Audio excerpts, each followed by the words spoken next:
السلام عليكم. نتمنى ان هذا الفيديو تلقاكم في احسن الاحوال، ومرحبا بكم في قناة ام وسيم.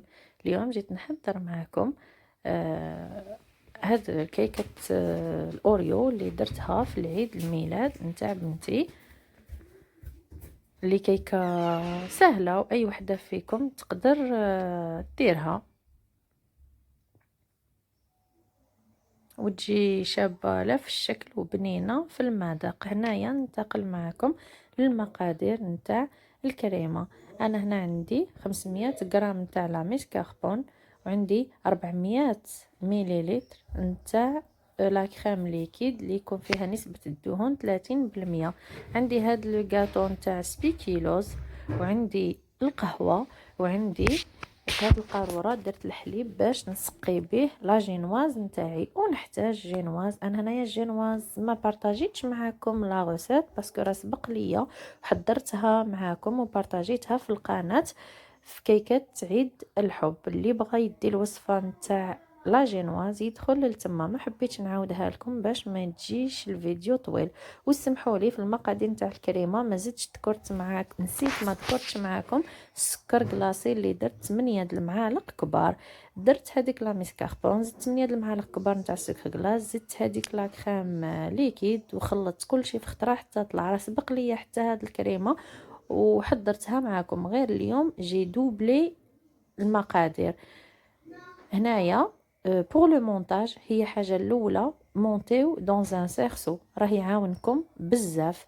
جبت لو سيرسو، درت القاعده نتاع لا جينواز، سقيتها مليح بالحليب، ودرت كميه تكون شويه كتيره من هاد الكريمه اللي صراحه ما تقهمش وتجي مليحه. وبقيت هكا نسوي هذاك الوجه حتى نتحصلوا عليه املس. وانا بالنسبه ليا جو بريفير في لي غاتو اللي يكون عندي فيهم الاختيار ليا اللي نخدمهم ليا ولا لولادي، جو بريفير هاد الكريمه باسكو ما تقهمش وتجي خفيفه. مي ان شاء الله في الايام القادمه غادي نبارطاجي معكم كريمه الزبده او ان غاناش اللي باش تقدروا تفارسيو به ولا تمونطيو به دي كيك.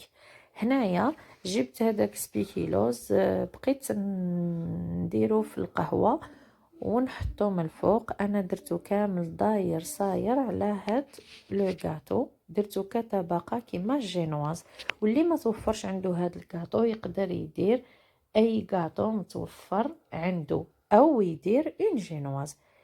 من بعد ما درتو كامل زيت، حطيت الكمية من هذيك الكريمة وسويتها مليح.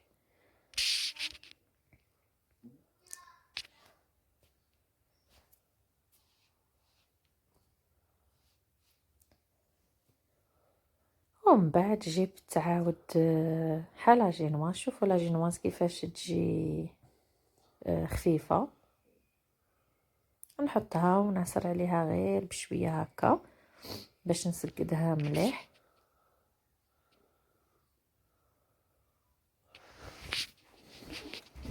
وعاود سقيتها بداك الحليب اللي راه عندي في القرعه.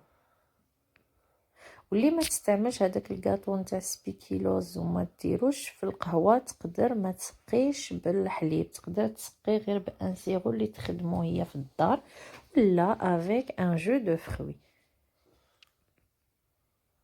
ومن بعد كي سقيتها وعلى العلم الحليب بارد ولا جينواز راها بارده وتتشرب وتسقى وتجي مليحه. ومن بعد حطيت كميه لا باس بها، عمرت هذاك السيرسو من هاد الكريمه وبقيت نسي نسقد لها هاد الوجه، خاطر هذا هو الوجه ديالها مانيش غاديه نزيد.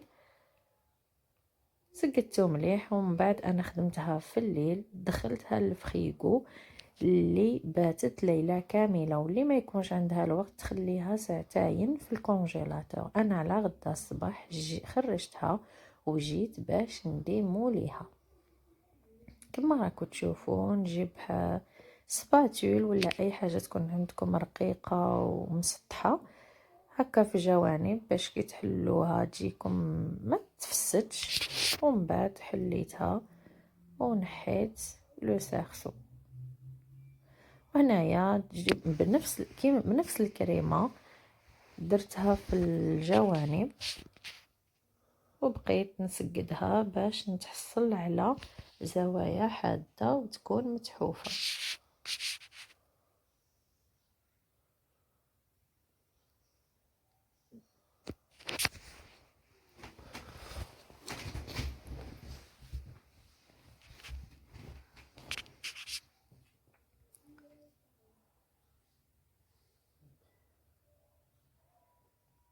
ومن بعد جبت هاد كريمة سبيكيلوز اللي تجي هي شويه جامده، درتها في الميكرووند لمده 40 ثانيه وحطيتها من الفوق وبقيت سيت مشيتها كامل. وفي الجوانب بقيت نسي نهود فيها باش نتحصل على الدموع. واللي ما توفرتش عندها هذه تقدر تعمل ان غاناج دو شوكولا.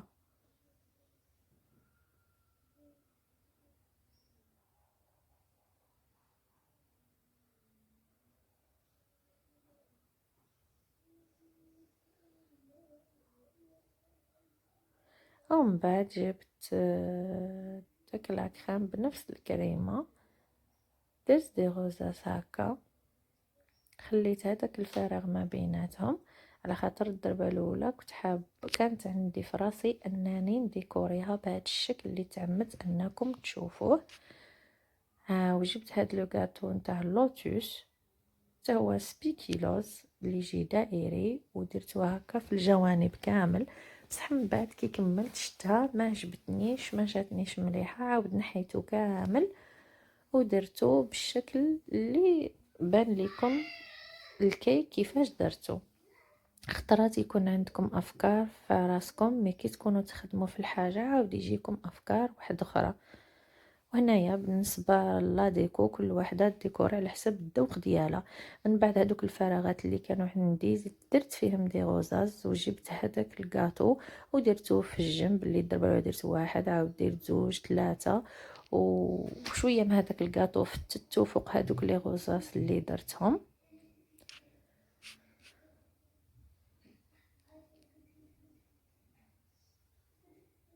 وزيد درت هكا النص اللي درته فيه هكا مدور واقف، والنصف الاخر درت فيه وهو فتت في الجهه الاخرى. وهنايا بعدتهم شويه باسكو راني حابه ندير ما بيناتهم هذاك الورد المجفف اللي باللون بنفسجي باش نكاسي لا كولور نتاع الابيض والقهوي. وهو ده هنايا الشكل النهائي نتاع لو غاتو. شوفوا كيفاش جا، ودرت هذاك الورد المجفف هنايا حتى في الجوانب كامل. نتمنى ان هاد لا فيديو تكون عجبتكم ونكون فدتكم والشرح تاعي يكون مفهوم. وإلا عجبكم ما تنساونيش من لي لايك والبارطاج مع الاحباب والاصدقاء ديالكم. وما عليا نقول لكم غير مع السلامه في فيديوهات اخرى ان شاء الله.